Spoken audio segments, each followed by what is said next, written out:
J'étais au lycée mixte Dakarville, par exemple au secondaire, mais je logeais à Sarfalao, qui fait environ 7 km. Mais je vous dis que j'ai marché pendant un bon moment. Matin et soir, je marchais, je revenais, jusqu'à ce qu'il y ait un ami d'un grand frère qui m'a prêté son vélo. Mais je croyais en ce que je voulais. C'était, comment je dis chez nous, c'est une conviction. Ce que le papa nous a appris depuis l'enfance, comme je vous dis, il nous encadrait. On avait toujours envie d'être meilleur. Et ça fait qu'on ne lâchait pas. L'objectif, c'était d'être toujours meilleur à l'école. Et ça fait que rien n'a pu nous détourner.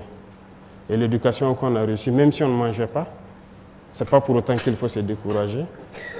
Oui, parce que les 3 années, comment je vais dire, le secondaire, ça n'a pas été aussi simple. Ça a été un peu difficile. Un repas par jour, très souvent.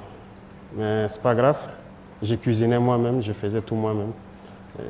Mais il fallait être concentré sur l'objectif. Ce qui m'importait, c'est qu'en fin de trimestre, voilà, je dois avoir telle moyenne et c'est tout.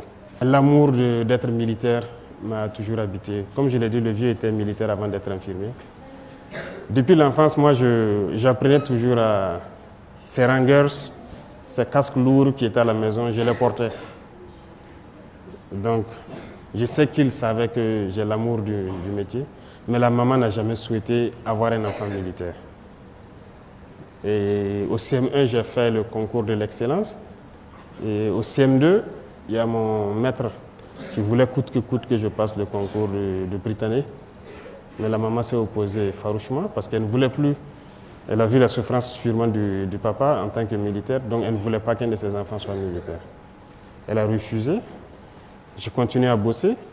J'ai un penchant scientifique, ce qui a fait que j'ai fait une filière scientifique jusqu'à l'université, où j'étais en géologie.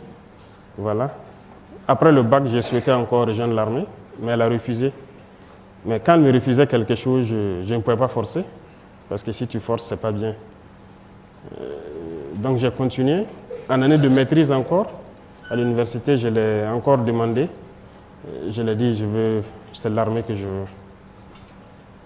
J'étais bien en géologie, je pouvais faire ce que je voulais. Voilà. J'avais beaucoup de possibilités de bourse, parce que je n'étais pas quand même dernier de classe. Voilà. Mais c'est en année de maîtrise qu'elle m'a donné l'autorisation. Et j'ai fait le test de l'académie. Je suis allé faire ma formation et voilà, je suis devenu officier de l'armée. Moi, j'étais convaincu, si elle m'a donné sa bénédiction, elle m'a dit de le faire cette fois-ci. Donc, j'étais convaincu et je savais ce que je faisais.